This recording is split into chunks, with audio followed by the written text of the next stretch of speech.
Ano? Ako daw mag-araro kung kaya ko ba. Mag-araro ka? Kung kaya ko. Hindi mo pa kaya. Ako ni mama, kaya ko ba. Magandang araw. Dito naman po kami sa bukid. Magpastol silang dalawa sa kambing.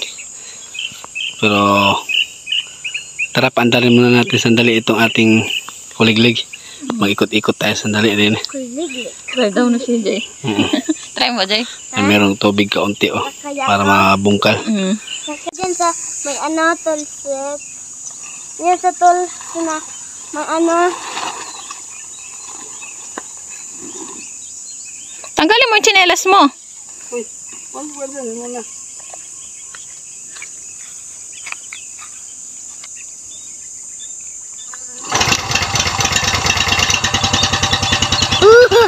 Ang galing!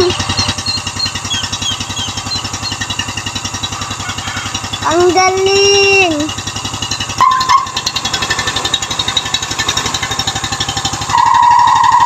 Palaka, Jay, oh. Saan? Ano? Saan? Wala na. Malon? Tama lang.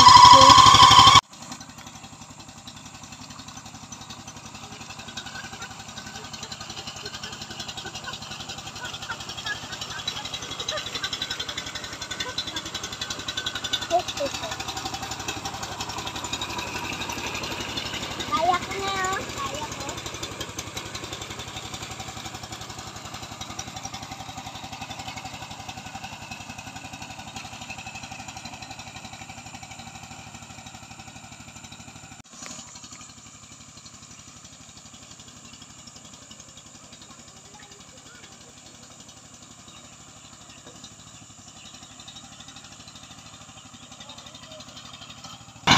Sige lang, Bigis.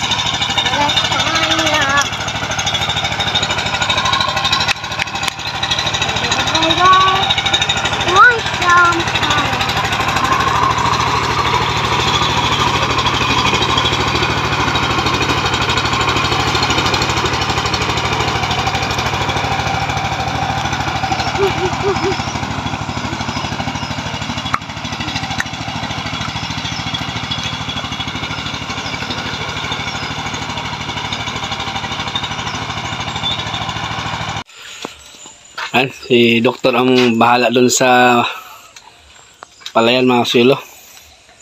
Siya ang magbugbog dun. At ako naman ay magputol ako ng kawayan. I-ready ko na yung mga kawayan na gagamitin dun sa garden. Tapos ito nga pala yung ating ulamin ngayong miming. Ulamin namin ngayon. Yung ating kinuha nung kahapon, yung susong pilipit. Dos. Ito siya. Hindi ko pa natiktikan pero malinis na ito. Maraming beses ko na itong pinalitan ng tubig. Ayan, oh. Ang lalaki. Ayan.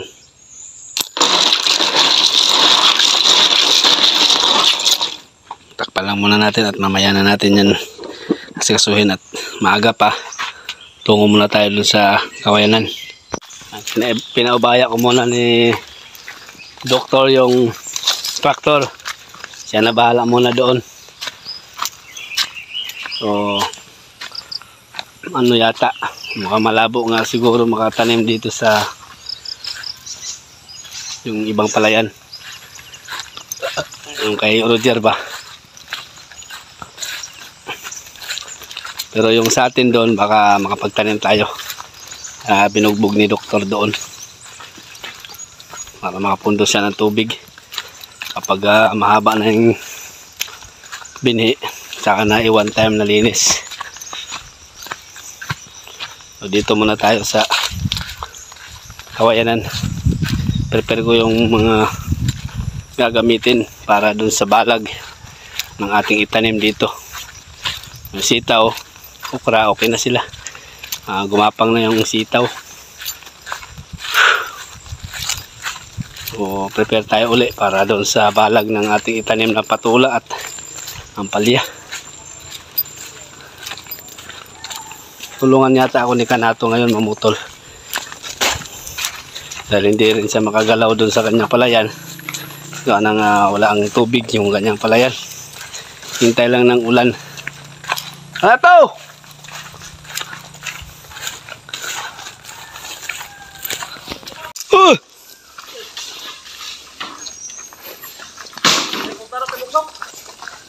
Ha?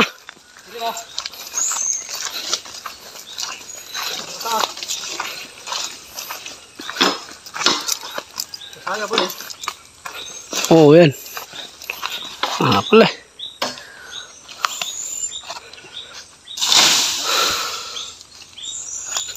Ta. Daw magsasa ka man. Nagkuka do. Ba mo jogo ha? Den. Yung kawa.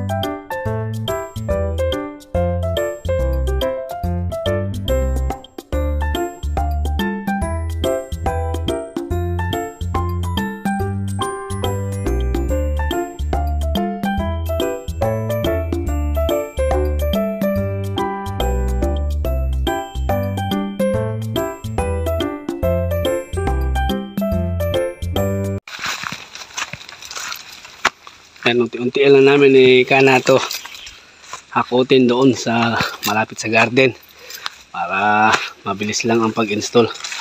Iipunin muna namin lahat ng mga materials na gagamitin namin, ang tulos, para pag nakumpleto na namin saka na kami magsimbol. Naririnig ko yung traktor parang bumanat si doktor doon sa mga merong tubig.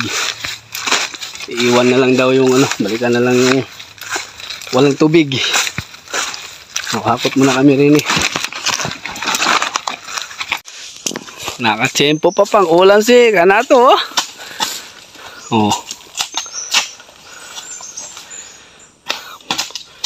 Panahon na kasi ngayon sa labong mga silo, July, August. Wala, libre na.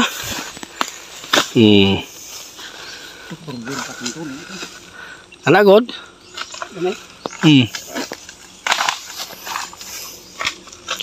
Daming kawayan. Daming ulam. Ano ba na? Libre.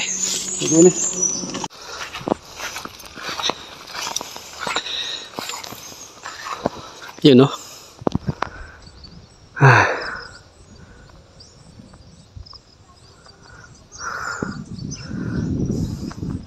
yan ang namin naputol mga kasilo.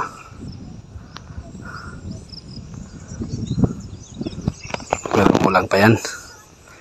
Dagdagan pa namin yan.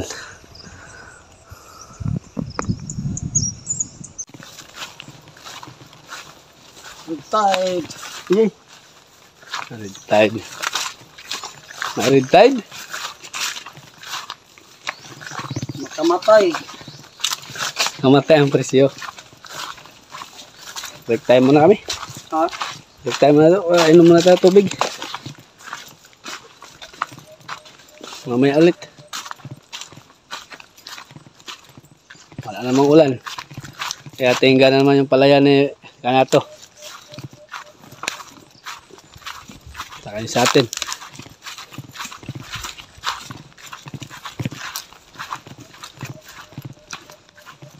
Doktor dyan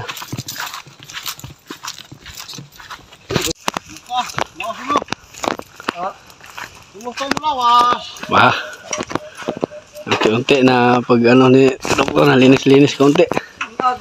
Balita, guba. Nasira. Kasara ko. Dagag pa rin. Ha? Doktor tong. Siap.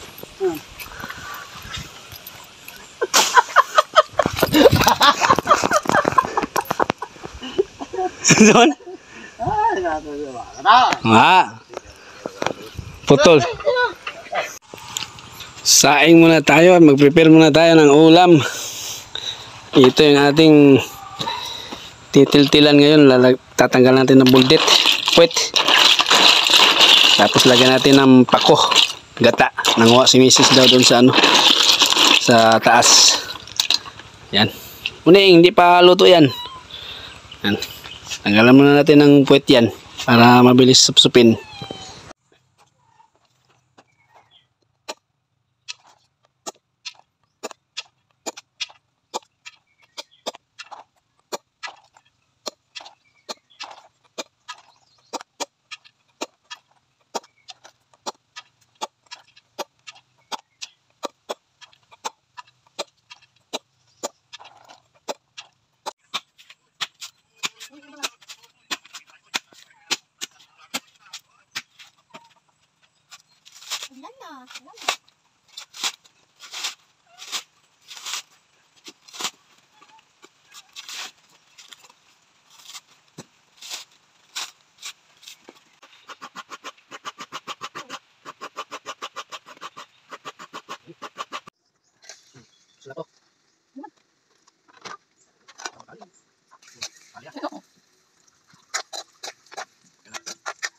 Video yan, tayo ko.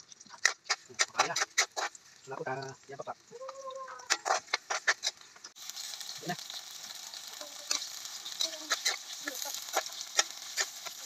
Wala na. Hindi mo.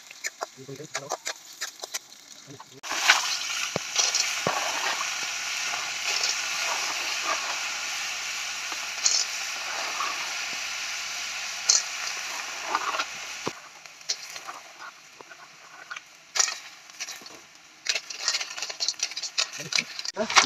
Wala.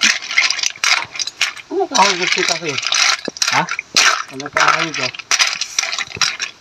Lingon.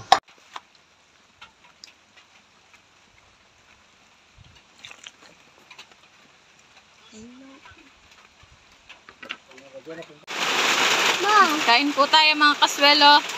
Ang po tayo mga kaswelo, alam namin, kohon. Ulam namin, ginataang suso. Alabay kaswelo. Wala. Swelo. Suso. Kain tayo. Ulan. Umuulan sa labas. Nakapag-shotgun namin yun. Lakas ng ulan. Na, kain po tayo mga kaswelo. Ulam po namin dito sa bukid. Suso. Na may kasamang pako. Luto ni Bay. So ayan mga kasulo.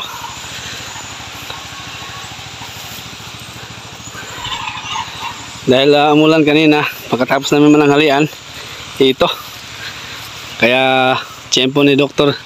Kaya bumalik agad dito si doktor sa taas para bugbugin na. Tapos si order tumulong na rin. Tapos tayo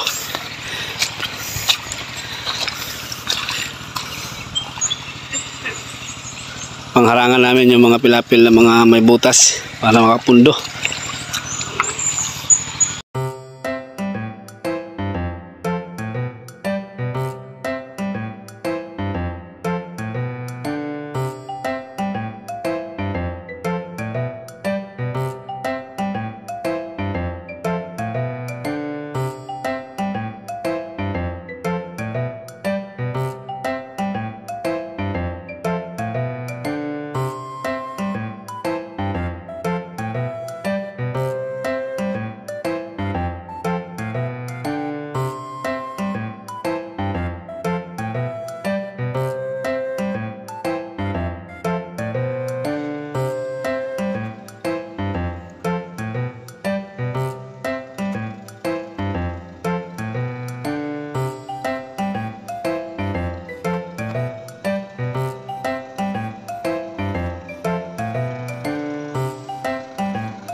Parang sapa na suy eh.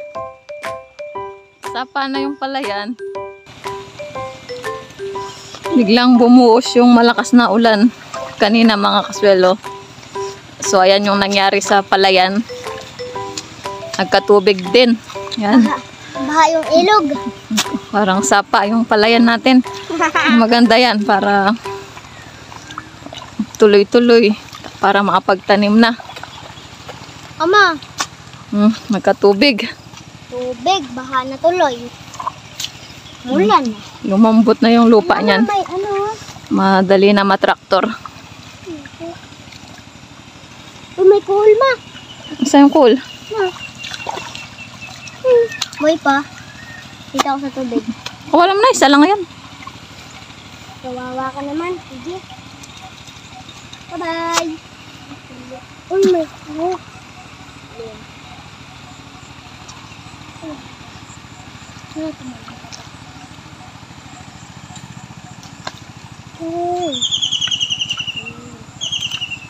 Tanggalin mo na kaya yung damit mo ba? Pawis ka na rin, oh. Napakano ah.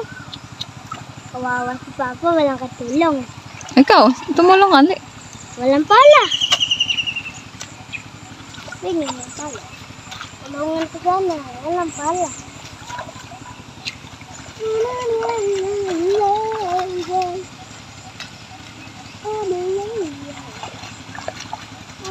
Habang wala pang pasok si CJ, yan. Lagi po kami dito sa bukid. Susulitin ko na pagpunta sa bukid. Kasi po kami ang nagpapastol sa mga kambing.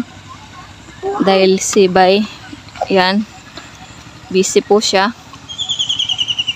Walang magbabantay sa mga kambing. Kami ni CJ ang nagpapastol.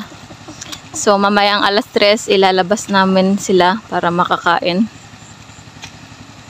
So ganyan kami, bahay, bukid. Bukid, bahay. Bahay, bukid, bukid bahay. Oh, kasi doon lang matutulog lang tayo sa bahay. Oh. Tapos pagkagising, bukid na naman kasi andito yung hanap buhay natin sa bukid. May mga alaga tayo na kailangan nilang ipastol. Meron kang meme. Oo. May momo tayo. Oo. May kalabaw din tayo. Dito yung ano natin, Karabaw tayo. hanap buhay sa bukid. Yan o. Yan si Bay.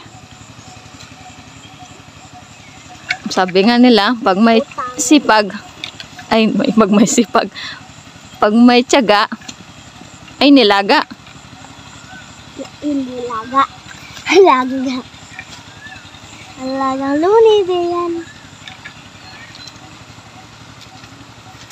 Alagang luni yan.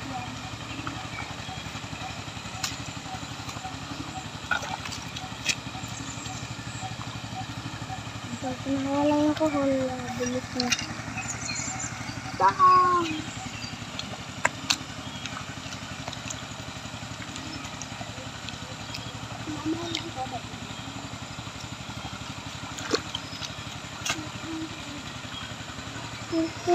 Ganito yung buhay magsasaka. Maawak ng putik. Ganito kahirap bago ka magkabigas. Kailangan mo munang umawak ng putik.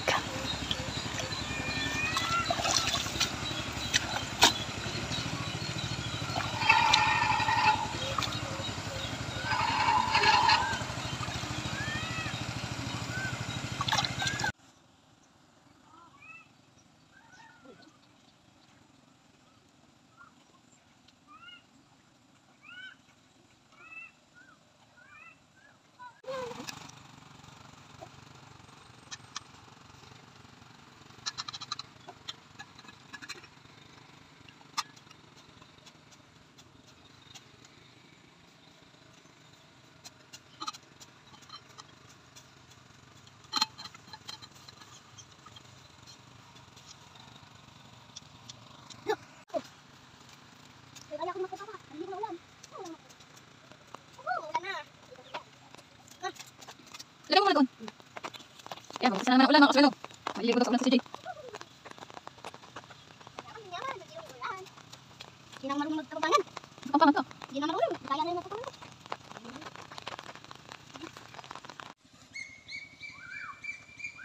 Ma. Na. Sa kalabaw ka na lang sasakay. Wala naman kalabaw eh.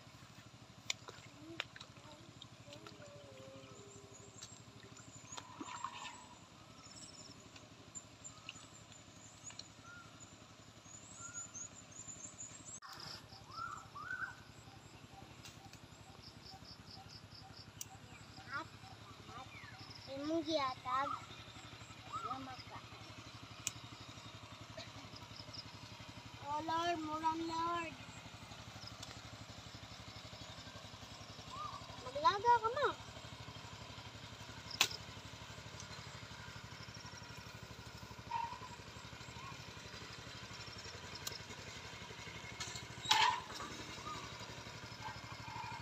Ako na sa iPhone.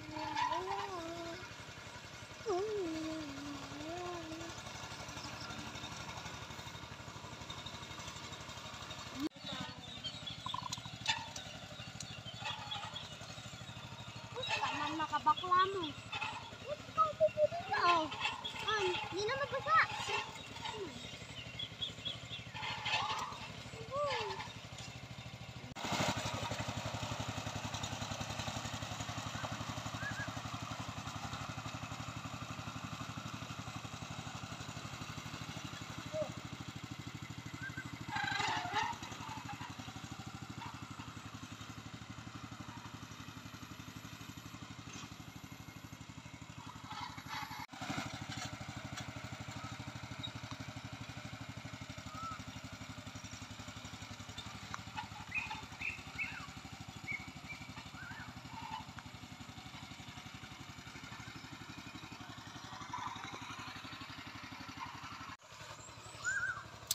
Dito na sila sa kabilang area.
Galing ah.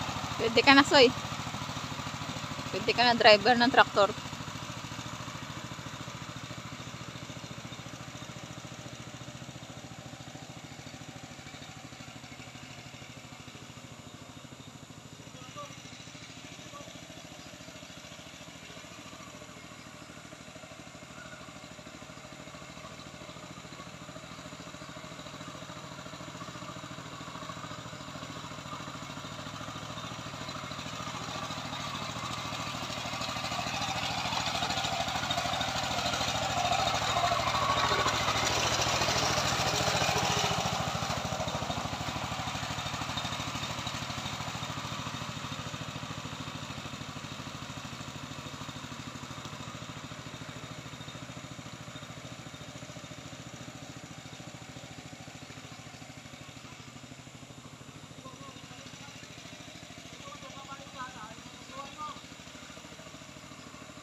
Time check, Jay. Na oras na? Alas 3. Hindi ko alam. Alas 3. Palabasin ang mga kambing. So, patungo po kami sa kambingan para palabasin yung mga kambing. So, sinabay at doktor. Andun pa rin. Nag-traktor pa rin sila. Ganito kami ni CJ pag sa bukid kami. Pagod na. Mapagod na. Huwag ka mapagod kasi pag ano yan, bigyan tayo ng pera ng mga kambing. Bibenta natin yung mga lalaki. Tungo kami. Video.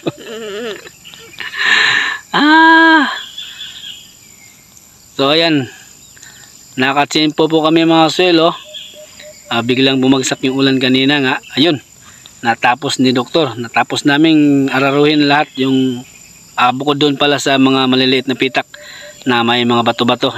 Iniwan namin kasi madadali yung aming araro kapag kalabaw na lang aming araro doon. Pero ano lang, yung 3 pitak na lang siguro, yung maliliit lang.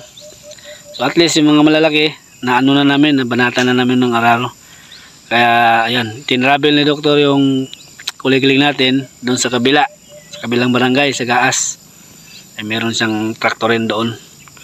So pagbalik niya doon, dito, diretso linis na.